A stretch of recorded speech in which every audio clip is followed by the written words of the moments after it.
नमस्कार, मी कीर्ती गायकवाड. स्वागत आहे आपलं आय न्यूज 28 मध्ये.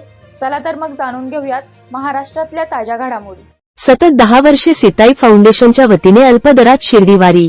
भिवंडी, खारबाव व त्यांच्या आसपास परिसरातील साईभक्त ज्यांना शिर्डीवारीसाठी सर्व कुटुंब एकत्र जाणे व त्यांना आर्थिक बोजा पडू न देता अत्यंत 500 रुपये अशा अल्पदरामध्ये कोणाकडूनही देणगी अथवा वर्गणी न घेता 15 ते 16 फेब्रुवारी 2025 खारबाव ते श्री क्षेत्र शिर्डी यामध्ये जाणे येणे, नाश्ता, जेवण, राहणे याची सर्व सोय उत्कृष्ट पद्धतीने आयोजक श्री ज्ञानेश्वर मुकादम ओम भाऊ, जागतिक मानव अधिकार सुरक्षा फाउंडेशन दिल्ली, भारतचे ठाणे जिल्हा ग्रामीण जिल्हाध्यक्ष हे सतत 10 वर्ष करीत असून खारबाव, भिवंडीमधील लोकांना याचा मोठ्या प्रमाणात लाभ होत आहे आणि सर्व ग्रामस्थ मोठ्या उत्साहाने व आनंदाने या आयोजनामध्ये सहभागी होत असून आपल्या आराध्य साईबाबाचे दर्शन, साई भक्ती आनंद लुटताना दिसत आहेत.